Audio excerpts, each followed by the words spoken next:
شكرا رفيق عبد الغني وشعيب. شكرا رفيق سي محمد حبشي على هذه الشهاده المؤثره.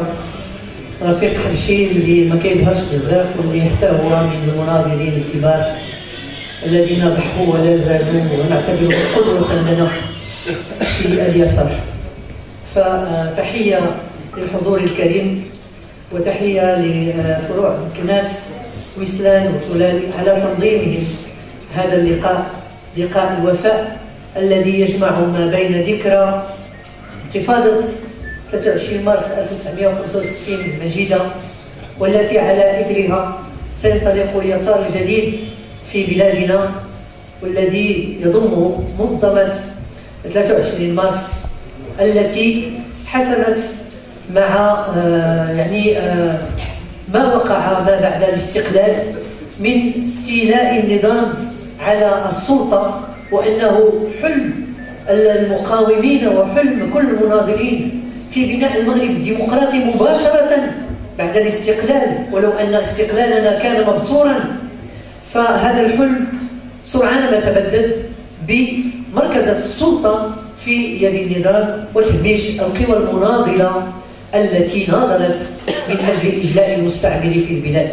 فكانت شرارة 23 مارس 1965 اليوم الذكرى 59 لهذه الانتفاضة المجيدة، والتي سنرى بعدها انتفاضات ستعيد الوهج للنضال الشعبي الحقيقي، لأن عندما ينتفض الشعب بإمكانه أن يوقف المسلسلات الانتحارية والتراجعية والتي لا زلنا نعيشها حتى اليوم، مع انتفاضة وحراك الأساتذة الذين ملأوا الدنيا نضالا سلميا يطالبون بإنقاذ المدرسة العمومية والجامعة العمومية والبحث العلمي، يطالبون بإنصاف الأستاذ، ولكن لا أذن لمن تنادي. واليوم 203 ديال الأساتذة المتميزين لا زالوا موقوفين.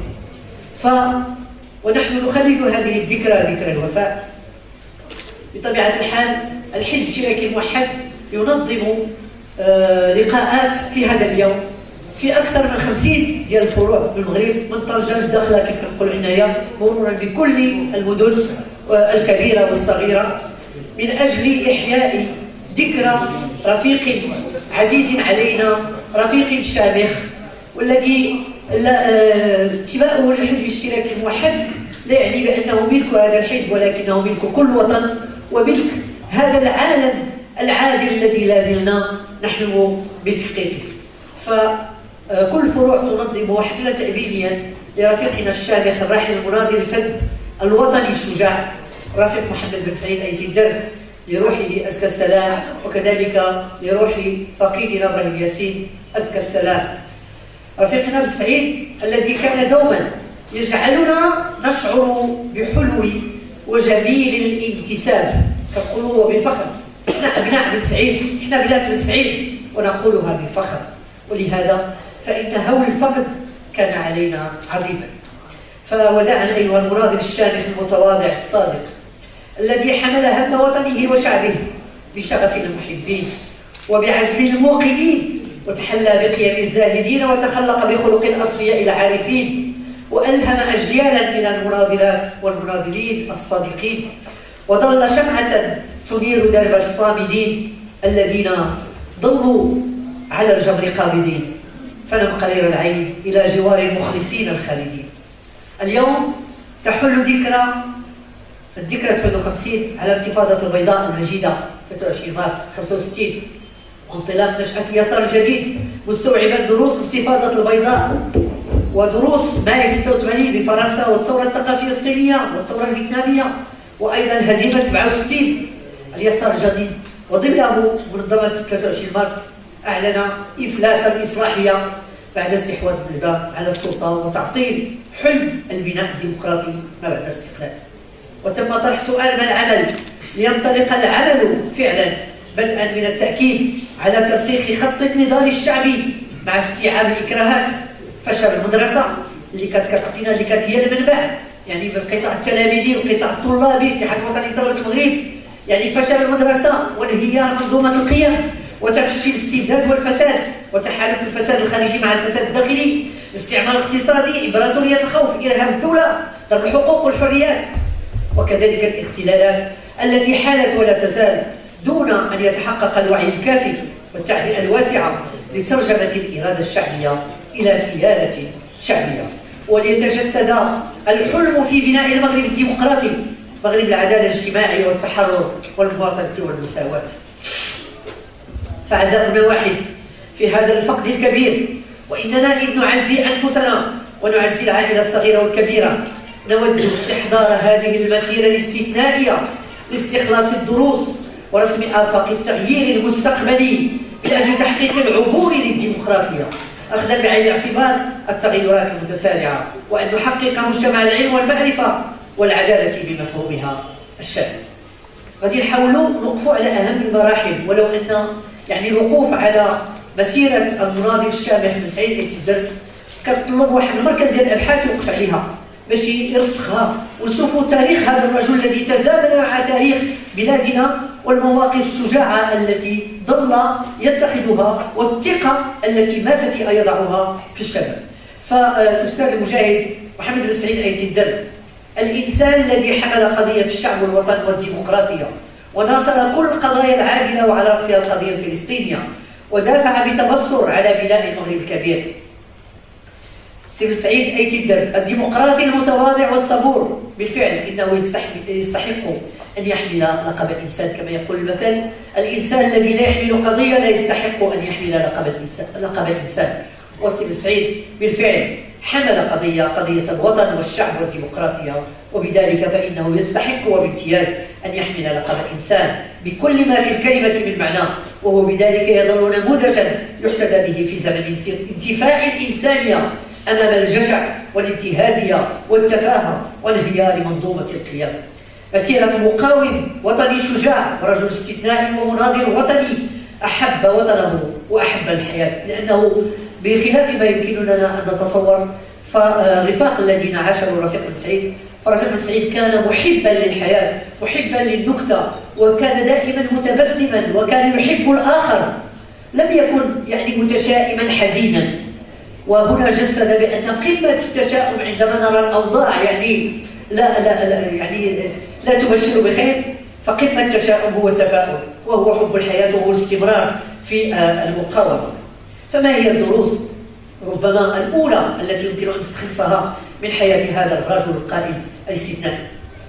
فاعل في جل محطات التاريخ السياسي، ودائما إلى جانب الحق والشعب والوطن في كل المحطات، مقاوم في صفوف جيش التحرير والكفاح من أجل الاستقلال ومن أجل إنهاء فترة الحماية اللي انتهت في 56، ولكنه بقي يعني في صفوف جيش التحرير بالجنوب المغربي، وكان ذلك الوقت يعني بالإمكان أن يتم استكمال تحرير كل التراب المغتصب من وطننا، يعني الأقاليم الصحراوية، المناطق الشرقية. ولكننا لم نفقه آنذاك بأن فرنسا التي فهمت بأنها ذاهبة لا محالة كانت تعمل على رعاية مصالحها، وقدمت مقترحا لمالي كي تعطيها استقلالا شكليا وتحتفظ بشمال مالي، وأيضا للجزائر بأن تعطي الجزائر استقلالها للشمال وتحتفظ بجنوب الجزائر، لأنها كانت تريد أن تبني دولة الساحل لوسايليستون، باش ما عرف فيه أنه كاين ثروات باطنية وثم غادي تعمل التجارب النووية ديالها، مع كل أسف الذي يعني سبق الأحداث هو المغرب، وأننا قبلنا باستقلال مبتور، يعني حيدوا لنا الرجلين ديالنا اللي هما الامتداد ديالنا في الصحراء المغربيه، ولا زلنا الى الان يعني نعاني من هذه المساله، لان ما كانش تبصر انذاك باش يمكن لنا يعني نتفاوضوا واحد التفاوض اللي هو في المستوى باش نحرروا بلادنا كامله. رفيق بن سعيد ما بعد الفتره ديال الاستقلال كان من المناضلين الكبار اللي وعاو بانه في الحقيقه هذا الاستقلال جا شكلي، هذا الاستقلال حنا كنا رابطينه مع الامل في بناء الديمقراطيه وتوزيع الخيرات داخل الوطن وصيانه الكرامه بالنسبه لكل المغربيات والمغاربه، والقضاء على الجهات المهمشه، ونبداو بتصالح تاريخي مع الجهات المهمشه على راس الريف. انتم تعرفوا المعركه اللي خاضها مولاي محمد، حنا كحزب اشتراكي موحد احيينا يعني الذكرى 100 ديال الانوال، وكنذكروا بالاسس المؤسسه ولي محمد عبد الكريم الخطابي اللي قام بتحرير شمال المغرب ومد يده لسلطان المغرب كيقول له دابا خصنا نحرروا البلاد كلها، لم يكن انفصاليا وكان يؤمن بوحده المغرب وبوحده المغرب الكبير. وحنا عمرنا ما تصالحنا مع الريف لانه من ذات المفاوضات على من سيشارك في الحكومه يعني تلغات هذيك الحركه الوطنيه اللي كانت بدات في الريف ولم يتم اعتبارها. وكنطلب منكم ترجعوا للمحاضره ديال السي عبد الله الحمودي اللي كيفسر فيها هذا الشيء، ولهذا كنتكلموا السي بن سعيد تكلم هو الاول على المصالحه التاريخيه، ولذلك غادي تشوفوا من بعد بان غادي يتم تنظيم خروج من السريه 23 مارس الى منظمه العمل الديمقراطي الشعبي. الجريده كاسمه اموال بكل ما للكلمه من دلاله باش نجمعوا الشمال بالجنوب، ما نبقاوش كنفرقين، ما نبقاوش اللي كيضرب في هذا ويضرب في الاخر بحال اللي وقع اليوم مع شباب الريف اللي راهم ورا القضبان 20 عام وهما ابرياء. وحنا كنا كنمشيو توسلوا الرفيق بن سعيد كنقول له رفيق راه حكموا عليهم راه داروا الزفزافي في يعني زنزانه بوحدو، وكيقول لنا مات واخ وكينوض هو ما كيحملش يطلب شي واحد ولا يحني لانه كان رجل مستقيما وكيعيط ما يمكنش هادشي اللي كديروا ولا غادي كيصبح الزفزافي معرفه. بزاف الحوايج عملها رفيق بن سعيد باش يخفف من آلام الاسر والام هذا الوطن الجريح، لان رفيق بن سعيد راه شي حاجه اللي هي كبيره بزاف. وانتم كتعرفوا انه منين انتقل الجزائر ملي جات المسيره الخضراء باش المغرب يسترجع الصحراء بطريقه سلميه، كانت هذه الخطه ديال الحسن الثاني انذاك. ناض الرئيس الجزائري بومدين دار المسيره الكحله وجمع على 500,000 مغربي في العيد الاضحى. هذو هما الخط اللي دماء ديالنا امتزجت في حرب التحرير وجاو. وديك الساعه حاول بومدين باش يجمع كل القياده اللي هي في المنفى، قيادات يساريه تقدميه كلها رفضات. قالوا لي لا حنا ما غاديش نجيو الى جانب بوليزاريو راه ولادنا، حنا اللي جبناهم الدار البيضاء قراو وديناهم الجامعات محمد الخامس يقراو، وراه النظام بداك التهكم ديالو بداك يعني الغطرسه ديالو هو اللي يجعلهم يحركوا ويخلقوا البوليزاريو اللي ديك الساعه اللي جاو بعد منها الجزائر لقاو فيها ديك الشماعه يعلقوا عليها الفشل ديالهم لانهم انظمه كليبتوقراط. شنو هي كليبتوقراط؟ شفاره ويستحوذون على كل الصورات. هذا الشيء كاين ومكتوب في الكتب، رجعوا الكتاب ديال سيرش كوتريبالي ديال امبراطوريه الخوف والتخويف، لان هذه الجزائر الشقيقه اللي قدمت 1.5 مليون ديال الشهداء ما كتستافدش اليوم بالخيرات ديالها. يعني الجنرالات هما اللي فلوسهم في فرنسا ونزلوا في سوريا في سويسرا وفي جهات اخرى ومخلي الشعب كيعاني، وكل مره انتفض الشعب شي حيران كيطفيوه لانه ما باغيش مصلحته ماشي في المغرب الكبير. اذا في المحطه ما بعد الاستقلال الرفيق بن سعيد كان عايش العصر ديالو ودخل النضال الديمقراطي وكيقول خصنا نضلوا، وصمد في سنوات الجمر والرصاص ورفاقنا الى جانب رفاق اخر والكثر قدموا التضحيات للجسام. وملي مشى لفرنسا وعى بانه الاهميه ديال العلم والمعرفه وتمت نشرات الجريده ديال 8 مارس. كان الرفيق بن سعيد والرفيق السمهاري كيتبعوه بجوج صباع وكيصوبوا ويقادوا الجرائد وتصبح عندنا هنايا كيصيفطوا علينا بالبريد باش نخرجوا الجهل والظلمات من العقل ديالنا ونفهموا بان هذه بلادنا ومن حقنا ان نعيش فيها بكرامه ومن حقنا ان نحلم بالديمقراطيه وبالعداله بالمفهوم ديالها الشامل. الرفيق بن سعيد يرجع دخل يعني النضال يعني العادي الطبيعي، يعني دخل الحزب واسس منظمه العمل الديمقراطي الشعبي. منظمه العمل الديمقراطي الشعبي اللي تاسست بجريدتها انوال، تاسست بقطاعها ديال الجامعيين، لانك كيعرف ان العلم بلا علم راه غادي ياكلوك الا ما فهمتيش العصر ديالك، ما فهمتيش الرهانات، ما فهمتيش شنو هي التحديات، وما قدرتيش انت تبتكر وتلقى الحلول، ما عندكناش كاع تناضل، لكن تجي جاهل وغير كتغوت وتجيبها براسك. لا، اذا وكان القطاع النسائي اللي غادي ياسس مع اتحاد العمل النسائي، وكانت حشدات، وكان واحد الزخم كبير لان هذه المنظمه انا كنذكر يعني بهذا النضالات ديال الرفاقين منهم الرفيق حبشي ورفاق اخرون، يعني كانت خليه كتغلي داخل المقر ديال المنظمه. تقريبا 20 المناضلين تيكسبوا بعنوان وتيناضلوا وما عندهمش ثاني امكانيات لان دوكا كتخرجوا من الحبس واللي خرجتهم فاقدين المناصب ديالهم. رغم ذلك هادو ماشي ناس ديال هذا العصر ديال التفاهه وديال الاستهلاك، هادو ناس ديال العطاء، هادو مواطنين فوق العاده، هادو ناس وطنيين اللي كيحبوا الوطن وكيحبوا الاخر ومستعدين حتى للاستشهاد من اجل ان يعيش الاخر بكرامه. هادشي اللي افتقدناه اليوم. حنا ولينا الناس جالسين معاك وانت تيتسنى يا ربي يشوفوني انا كندوي مزيان، يعيطوا لي يعطيني المدير الصغير ديال ديك الجهه وينساوني ويعطوني ثلاث امتيازات. هذا المصيبه كحله اللي ولينا كنعيشوا فيها في الزمن التفاهه اللي هو زمن ديال الرداء.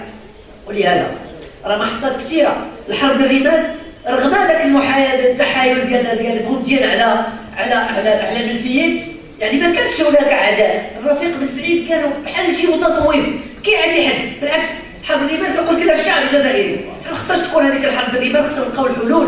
كل القضايا المطروحه خصنا نلقاو حلول بشكل سلمي بين الاخوه باش ما نجهدوش الحلم ديال بناء المغرب الكبير. واليوم وكان كيقول كيفاش عباد الله حنايا ناضلنا بالسلاح وناضلنا بكل ما اوتينا من قوه، وغداة الاستقلال كانت عندنا اكبر نخبه مثقفه مسيسه. زكيه داوود في الكتاب الخام ديالها كتباتو على الامانيف، جمعات كاع داكشي بالامانيف، كتقول بان بعد الاستقلال كان حزب الاستقلال فيه 2 مليون المنخرطين. وعلاش تهزمتوا؟ علاش ما قدرتوش تحرروا البلاد تحرروا الحقيقي من الاستبداد ومن الفساد ومن الريعيين ومن الاحتكار باش يمكن لنا نستافدوا على بلادنا غنيه؟ علاش حنا فقراء؟ علاش؟ ولهذا السي بن سعيد هذه الاسئله كلها كان كيعرفها وكان كيحاول يجتهد وكيحاول انه يلقى لها الحلول. وهنايا خصنا نفهموا بانه المسار اللي كان غادي فيه البلاد في السبعينات وبدايه الثمانينات وداك الشيء كان مازال معناه الدوله القطريه، عنده الديمقراطيه غادي نقادوا شغلنا غادي نديروا اقتصادنا غادي. ولكن المشكل هو انه البلاد ديالنا في بدايه الاستقلال كانت عندها واحد الجانب كبير ديال الاحتكار في المجال ديال الصناعه والفلاحه والطاقه والعمله وزيد شويه بدات كتخلى على مجالات الاحتكار ديالها الخواص. وغادي تجي الضربه القاضيه اللي هي كانت على العالم كله، يعني انهيار جدار برلين، لان العالم كان غادي هكا ورجع هكا، لانه جاوا المحافظون الجدد قالت ما كاين لا دوله اجتماعيه ولا والو، يلا الخصاصه، يلا الدوله تبيع كل المؤسسات والمقاولات الكبيره ديالها، يلا الانفتاح، خليو الناس تدخل باسم الاستثمار تتسلل باش تاخذ الخيرات وباش تفرضوا علينا العبوديه الجديده باسم الاقتصاد وباسم الانفتاح. اذا هذيك الفتره وعى الرفيق بن سعيد الى جانب الفاقود، ثم غادي في نهايه الثمانينات اللي غادي يكون هي جدار برلين غادي تجي الكتله الديمقراطيه. هذا تعبير على وعي ديال هذاك الجيل، غادي دقه كيشوف اش كاين رغم جات السنوات الجمر والرصد، يعني وجات الكتله الديمقراطيه اللي كتقدمات يعني ذاك الحد الادنى باش نعتقوا ما يمكن نعتقوا امام التغيرات العالميه الكبيره وامام السكته القلبيه اللي كانت كتعيشها البلاد ديالنا ديك الساعه. ولكن مع كل اسف كتلقاو المستبد واخا كيكون في ورطه شديده ما كيبغيش يطلق القنب كي كيقولوا، ما كيبغيش يطلق، لا انتم غادي تدخلوا تاكلوا ونديروا معكم وزير الداخليه ذاك وزير الداخليه اللي كلشي كنعرفوا ديك السلسله. يعني ما يمكنش انه رفضت القضيه. رغم ذلك الحركه النسائيه هي واعيه، دايره نضالات وجمعات مليون توقيع و8 مارس وجي ديال الله، وتقدموا بطلب تغيير المدونه. وكان في 93 غادي تغير المدونه واحد الشكل طفيف ولكن غادي ترفع عليها القدسيه. كيبينوا بعد داك الشيوخ الفقهاء ديالنا الله يسمح لهم اللي حطوا المدونه 57 بواحد الاسلوب الذي يهين المراه وبعيد على اي تاويل صحيح ديال الكتاب انه وصلنا. اذا الرفيق ملي جا التناوب التوافقي قال لهم ما خصناش نقبلوا بانصاف الحلول. انا كنت موجوده بالصدفه عند الرفيق بن سعيد حيث يدار في الدار ديالو، وجد لنا اتاي ولويزات وجالسين مع واحد مجموعه المناضلات. تاعي التليفون ديك الساعه تليفون كبير، الو كيهضر مشى بعد شويه كيتكلم، بعد جا حكى لنا كان كيتكلم مع سي عبد الرحمن اليوسفي الله يرحمه. قال له اخويا واش غتدخل معايا؟ راني الله خرج دابا من عند الحسن التالي وكلفني باش نشكل الحكومه ديال التناوب وبغيتك اخويا تكون معايا. وحنا كنا من بعيد سمعناه قبل ما يجي يحكي لنا كيقول ليه واش عطاك الضمانات؟ واش عطاك الضمانات؟ واش عطاك الضمانات؟ ملي جا الرفيق بن سعيد الضمانات، قال لك الضمانات معلوم الضمانات بانه الا غادي يقبل يشكل الحكومه غادي تبدا ذاك الساعه الاصلاحات الدستوريه والسياسيه لاجل فصل السلطات، لان ما كاينش شي دستور الا ما كانش الفصل ديال السلطات ما كاينش. شكون غادي نحاسبوه؟ ما يمكنش تكون حكومه محكومه يدخل لها كاع هاد النهار ديال هاد السنوات الجمر والرصاص ندخلوا صاغرين ونجلسوا حدا الاحزاب الاداريه نعطيوها مصداقيه. ولهذا كان ذاك المسانده النقديه اللي دارت انذاك. اذا الرفيق بن سعيد رجل تقدمي وكانت مواقف ديالو كبيره وشجاعه اللي دارت المسيرتان في 2000 وحده دارت في الرباط نهار 12 مارس ديال مسيره نسائيه من اجل النهوض باوضاع المراه باعتبارها قضيه مجتمعيه وليست قضيه نساء، باش نهضوا بلادنا ونتوجهوا باتجاه الديمقراطيه. فكانت المسيره ديال الرباط وكانت المسيره ديال البلاد وكان واقف الى جانب الحركه النسائيه المغربيه المناضله من اجل المساواه ومن أجل الانصاف ومن أجل العدل ومن أجل أن ننهض بأوضاع المرأة المغربية. ولكن مع كل أسف راكم شفتوا شنو جرى في 2000. اللي جرى في 2000 هو أنه الحركة النسائية اللي كنسميو النسوانية الفيمينيزم كان قوي في البلاد، فشعلوا معنا وحدين اخرين تا هما سماو راسهم النسوانيه الاسلامويه. جاو قال لك حنا كاينين مرحبا اش بغيتوا؟ ما بغينا والو، بغينا غير نتوما داكشي اللي بغيتوا ما يكونش مزيان. علاش؟ لان كان الاسلام السياسي طالع بزاف ذاك الوقت، طلعته الى كلينتون ومن وراءها باش يضربوا المسلمين بالمسلمين ويضربوا الافغانيين، يضربوا لهم الاتحاد السوفيتي باش يطيحوا ويخوا لهم هما المجال وتاسس الوحديه القطبيه. ولكن حنايا بداو كيهضروا على الصحوه، بداو كيهضروا على شي حوايج وما بعدهم لا يقدر لا والو في هذاك الشيء. وخلقت الدواعش وخلقت واحد العدد ديال الشخصيات اللي هي ما عرفناها حتى اللي جاتو الاسماء الحقيقيه ديالها بعدا بانت من بعد، بحال ابو بكر البغدادي اللي وسميتو بنيامين وزيد يلاه. وحنايا غير حالين فوقنا الاسلام هو الحل وكنخربقوا. ما تثبتناش حتى حاجه، لانه الاستراتيجيه خصها تبنى بعلم وباستشراف المستقبل وبدراسات علميه دقيقه. ما فهمناش ديك الساعه بان حنايا تدار اللعبه بنا، وحنا لسنا فاعلين في هذه اللعبه وغادي نضرب. كنا نتسناو تخرج الكتب مؤخرا، عاد فهمنا بانه علاش المسلم تضرب بالمسلم واعدائنا المعروفين حنا عمرنا ما توجهنا لهم لا بخطاب ولا بحرب ولا باي شيء. ولهذا اللي كان هو ان الرفيق كان وقف اخذكم اللي كانت النسوانيه الليبراليه والتقدميه شتاو مع الحقوق وكذا، والنسوانيه الجهه الاخرى الاسلامويه جا في الوسط النسوانيه الاسلاميه للنظام. قال لك حزوا بحال حيدوا بالكم بلاتي حنا ما غاديش نخليو توقع شي حرب اهليه وداك الشيء هنايا ولا تنوض لينا شي حاجه. خليوني انا خليناه من تما حنا مخلينه حتى اليوم. راه كاين مطالبه باصلاح المدونه 20 عام ورا ما خرجت هذيك ديال 2004. المبادره ما جاتش من الحركه النسائيه، واخا هي باقيه ثابته وباقيه سميتو، ولكن الوهج ديالها هبط.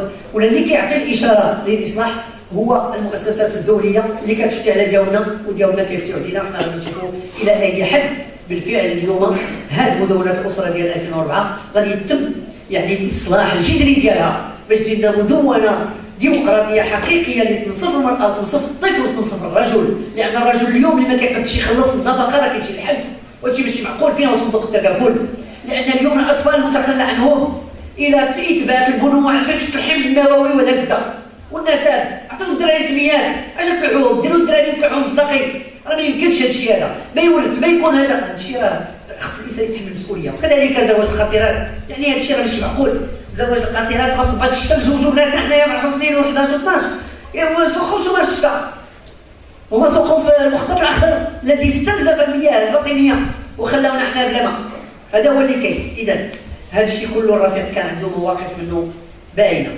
ولهذا حتى وحده اليسار كل اليساريين الغيورين في العالم وفي بلادنا ايضا دائما كانوا كيحلموا بوحده اليسار، لان كنقولوا الوحده هي القوه، وغادي نواجهوا النظام وغادي نكونوا صفا متراصا وغادي نمشيو كقوه، ماشي كل واحد فينا يمشي بوحدو، ونزيدوا باش نضغطوا ونخلقوا ديك القوه الضاغطه، ولكن ونخلقوا كذلك ديك السلطه المضاده القادره على تغيير موازين القوى باش نفرضوا التغيير اللي بغينا. ولكن واش حنايا كنا مستعدين؟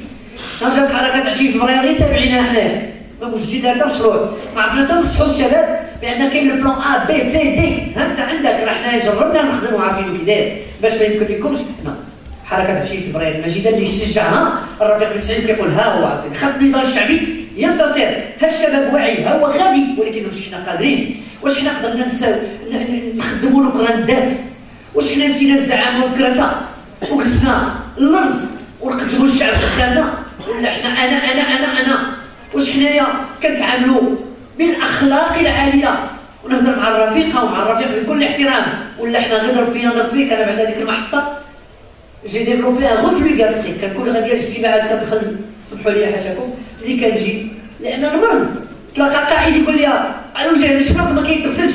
هذا هو وحده اليسار، هذه هي وحده اليسار. وحنا كنطيروا المغرب كله حرقناه وكنترجاو، لان كاين مناضلين شرفاء في كل الجهات وفي القرى كاين مناضلين مثقفين وممتازين وكيقول لك يلاه نوضوا ولكن فين؟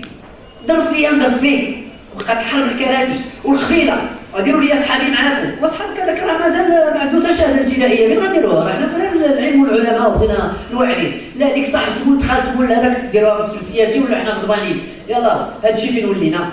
مع كل اسف سمحوا لي كنقول هذا الشيء، رغم انه داخل صفوف اليسار وكل يسار كانوا مناضلين شامخين بعاد على هذه المعارك الصغيره التي حطمت هذه الامكانيه، ولكن شفنا في العالم لقينا حتى واحد ما نصار، راح يروح دخلتي دار كبيره تخرج من بيت نعاس وليتي ناعس في الكوزينه وما عندوش حال، كيطلع عليك قال فين هو الفطور؟ هو ناعس في الصالون وناعس في هذا، ما يمكنش. خاص التواضع اللي كان في هذا الكبار، وخاص الثقافه، وخاص التسامح، وخاص يعني الرأفه والرحمه بين الرفاق والرفيقات. انا رفيقي نعسوا الارض يتمشى فوق مني، ماشي انا نطيحو وندير له رجل قدامه ونكتب في الجرائد الصفراء نخلصهم باش يسبوه نهار وليل. يعني انا كنت كنقول واش انا في حلم او في خيال، ماشي بالنسبه للشخص المتواضع ديالي، بالنسبه للمشروع. انتما كيفاش ندرسوا صوموا المشروع؟ حيد بالك بعدا نجمعوا ونشوف فين غادي هذا بعدا موسم هذا راه مشروع ما يمكن لناش نكذبوا على المغاربه اللي تخدلوا مرات ومرات. مع كل اسف كان ما كان وانتصرنا في معركه الوجود، لان كنا غاديين.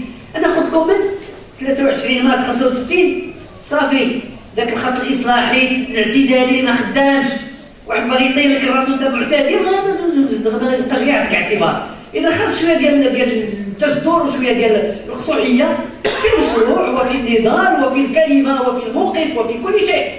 اذا ولينا حنا معتدلون اعطونا التلفزيون لا صيفطوا هذاك المعتدل، انا معتدل وانت معتدل ويعتدلون داروها صرفها، اعتدلوا تعتدلوا يعتدلون نعتدلوا ما يمكنش. مع من غنعتدلوا؟ مدرستنا مشات، صحتنا مشات، بيئتنا مشات، خيراتنا مشات، طاقتنا مشات، كل شيء حررتوه كل شيء بعتوه، فين غادي نعتادوا حنا؟ ولهذا خضنا معركه الوجود ولقينا راسنا في الاخر كاينين موجودين انتصرنا فيها. هذا لا يعني اننا ما مخاطئينش حنا في العدو، ما عمرنا ما كنخطئوا في العدو. حنا ما العدو ديالنا راه باين، هو التخلف هو الاستبداد هو الفساد، هذا الشيء اللي غادي تنحاربوه. ولكن باش خوتنا شي يطيح شي خدمنا الخدمات المخزن اللي ما يعرفش يديرها فينا درناها في راسنا مع كل اسف. والرفيق كان كيشوف خذوا رفيقي اليوم راه كاين فرنسا وجهات اخرى كاين جبهه شعبيه للنضال، يعني بزاف الاحزاب والنقابات والجمعيات والمثقفون كل من له مصلحه في التغيير الديمقراطي والعبور الديمقراطيه اجا خويا جمعنا الساحه ديال النضال. ماشي تجي تسكن معايا، باش تسكن معايا سكن داركم وكاد داركم وتجيب صحابك وجيب الناس. انا كنت 100 وليت 1000 انت كنتي 1000 وليتي 7000. يلاه زيد اخويا، هذه هي القوه. القوه راه خصنا نصنعوها جميعا، ماشي واحد قوي نطيحوه قوي شويه ونبقاو نسخو فيه تنهضوه الارض. هادشي اللي وقع لنا. اذا قال هذه الفكره مزيانه. هادشي كنت راه في الزمان ديال التنقل الديمقراطيه خصنا ندافعوا على الديمقراطيه وخصنا نلقاو شي طريقه. هاش كاين وكنلقى هادشي براسو، لان الرفيق بن سعيد كان كيقرا الجرائد يوميا، كان كيقرا الكتب يوميا، وهادشي ما بقاوش كيديروه الشباب اليوم. كان كيقرا وكيطلع. وكثر من القرايه دار المركز ديال بن سعيد ايتدار، المركز ديال بن سعيد ايتدار للابحاث والدراسات. يعني الباحثين الشرفاء اللي باقيين في هذه البلاد راه كلهم كتبوا في مجله من مجلات الربيع او في كتاب من الكتب. الرفيق بن سعيد اجتهد مع الرفيق بوعزيز ومع الرفيق زكري وهذا والرفيق حبشي والرفيق اليوسفي، وكتب لنا وخلى لنا، ومازال اليوم عنده وثائق كيقول لنا هذه الوثائق ما تقديش نخرجها لان باقي ماليها عايشين. كيحشم لانه ما تيبغيش يقول هذاك اخطا، كيخلي ليه المغفره حتى هو. خليك نشوف ربما يتقاد ولا يدير شي نقد ذاتي مثلا. اذا هذا المجله الربيع اللي خرجت وقبل منها يعني هذاك الكتيب اللي كان خرج الاختيار الثوري في القضيه الوطنيه ديال جيل الصحراء، هذاك الكتيب ديال الاختيار الثوري القضيه الوطنيه كيبين باننا كيسار ماشي بحال اليسار مطوبس في العالم، لا كيسمع سميتو تقرير المصير وكنوض. اسي انا مشيت لاوروبا شحال من مؤتمر تقرير المصير، كنشوف من منذ تقرير المصير 100,000 ديال خوتي وحنا 35 مليون راه خوتنا هذوك ديالنا. قال لك بغاو يفرصوا خلينا حنا نتواصلوا معاهم نشوف كيفاش غادي نديروا. حتى ملي مشيت للسويد لقيت السويد عندهم واحد المنطقه في الشمال السويد سميتها لابلاند، تا بغاو يفاصلوا قادوا معاهم ما قطعوش بلادهم، حافظوا على سيادتهم. يعني وعلاش انا بعدا مشيت للسويد؟ كلمه مزيانه، لان كنا في المركز ديال سي سعيد ايتدار لمده سنه وحنا كنوجدوا لندواتي حول الصحراء، كانوا غادي يحضروا لها 400 ديال الشخصيات من العالم بما فيهم المبعوثون السامون ديال الامم المتحده غادي يجيو والبوليزاريو الداخل والخارج كلشي باش نصوبوا هادشي. وفي اطار الاعداد اكتشفنا كل من كتب عن الصحراء. كنهضر على الناس اللي كتبوا، ما كنهضرش على المرتزقه اللي كانوا كيخلصوهم بالملايين الصحراء المغربيه ويعمرها لك بالوساخ بحال حنايا ما نقدروش نكتبوا. وهذا الشيء انا السيده ايزابيل كيغو اللي كانت وزيره ديال العدل جات المغرب والتقيتها، قالت لي يا استاذ مهدي هذا نوريك هذا الكتاب، شوفي هذا الكتاب شكون اللي كاتبه، مكتوب الصحراء المغربيه. قالت لي هاد 3 سميات كلهم مرتزقه، واش انتم ما عندكم مثقفون؟ ما عندكم هذا؟ قالت لي هذا ملف مفبرك، راه وزيره العدل السابق، علاش ما تكتبوش انتم هذا الكتيب ديال اختيار التوريه القضيه الوطنيه؟ ترجموا المركز ديال سيدي سعيد على الاقل 5 اللغات، وديتو انا في الكراطن السفراء المغرب كلهم. مثلا تشوف السفراء ماشيين في الكراطن كيجبدوا، ما عمر شي واحد ما جا تفسر ليهم، ما عمر شي واحد باش يمشيو حتى هما بالموقف الصحيح، ماشي نو سيباراسيون قسموا لنا حنا رجلينا على الجسد. علاش هادشي؟ ما يمكنش. رفيق بن سعيد كنظن كان مناضل بامتياز، عام حنا كنوجدوا ما خلينا حتى كتاب اللي ما قريناه وحللناه، وحتى المفكرين واللي كتبوا الشرقاوي وغيرهم جاوا للمركز بن سعيد ولقاو ندوات وتسجل داكشي، يعني كنا موجودين. واحد الوقت قال لك لا ما غاديش ديروا داك الندوه، لان حنا ما يمكنناش كسيدي سعيد والحزب نستضيفوا 400 ديال الناس بالطيارات ديالهم وبلوطيلات ديالهم وداكشي، كنا حنا غنوجدوا كل شيء. علما بانه في المؤتمر الرابع ديال المنظمه في 2000 كان جا الرفيق نايف حواتمه، جا ومشاو يعني مع وفد العيون، وديك الساعات خاصها تبع الجزائر وكلشي. الرفيق نايف حواتمه قائد فوق العاده، هو بحال سيدي سعيد حمل السلاح فوق السلاح وحمل يعني كل جهده من اجل اتصال القضيه. واحد الوقت مشينا لسوريا وغادي نشوفوا نايف حواتمه في واحد البونكر تحت الارض. انا ذاك الساعه مسؤوله العلاقات الخارجيه ديال الحزب والرفيق بن سعيد ومعنا رفيقين اخرين. دخلنا البونكر بالكلاشنيكوف وداكشي كله، انا جالسه حدا بن سعيد، ويقول له الرفيق نايف سلم علينا وقال له كيف جبر لكم في الانتخابات الاخيره اللي جرت في فلسطين؟ كانوا ديك الساعه طلعوا 3 من الجبهه الشعبيه و3 من الجبهه الديمقراطيه والحريه حماس، اول مره طلعوا التيار هذا. اجبر لكم؟